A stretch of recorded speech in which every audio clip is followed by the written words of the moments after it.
Spinal segmentation involves two fundamental movements of the spine, which is flexion, the rounding of the back, and then extension, which is like arching the spine. It's kind of like your cat-cow, but we are attempting to move each vertebrae independently of one another versus trying to move the spine as if it is just one fused joint.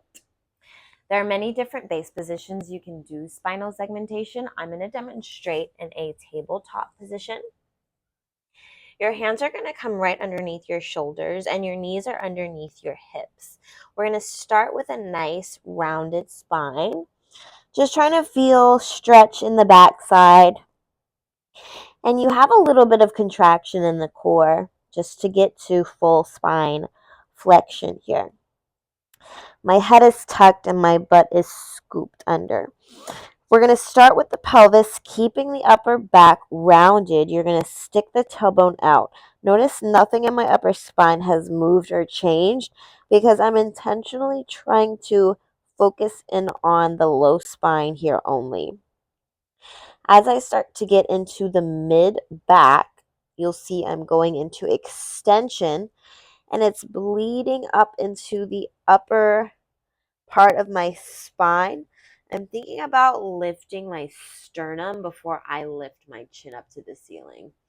Once you've reached full extension, your tummy should be relaxed, but you should feel contraction in your back muscles, your spinal extensors. Keep your chest lifted. We're going to go into spine flexion, starting with the pelvis. Start to scoop your pelvis underneath you until you start to feel that stretch in the back again. Also contracting the core. I'm very strategically trying to move vertebrae by vertebrae until I've made it to full spine flexion again, which is the rounding. Make sure you feel stretch, hopefully in the back of in your back and your spine. And if you're not, these are important things to note so that you know which parts of your back are tight and which areas need to be trained a little bit more. Going into this extension again, starting to contract my back muscles, relaxing my tummy, lifting the chest before the chin. When you get to full extension, just check in with your shoulders. Make sure you're not in this sunken place with the shoulders. Keep pressing the floor away so that those scapula are more in a protracted position. Going into that flexion again. Think low back rounds first, and then the mid back, and then the upper spine. Lots of core contraction, but stretch on the opposite end. We go into extension. Stick the booty out. Don't change anything in the upper back yet. Then we get to mid and upper spine. Lift the chest before the chin.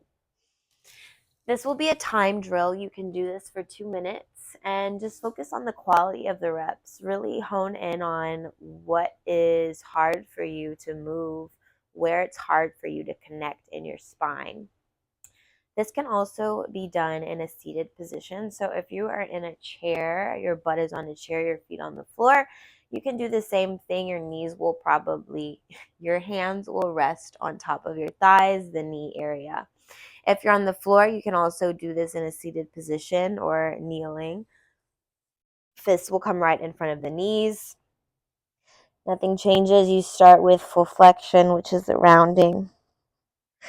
Really scooping the pelvis underneath you, a lot of core contraction. And then we start with the pelvis, thinking low back first, mid back, and then upper spine, lifting the chest. Going into the flexion again, scooping your pelvis, scooping, low back first, mid, and then upper spine.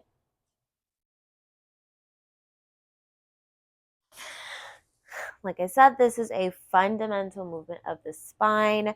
We have to restore flexion and extension before we start to get into rotational and side bending things.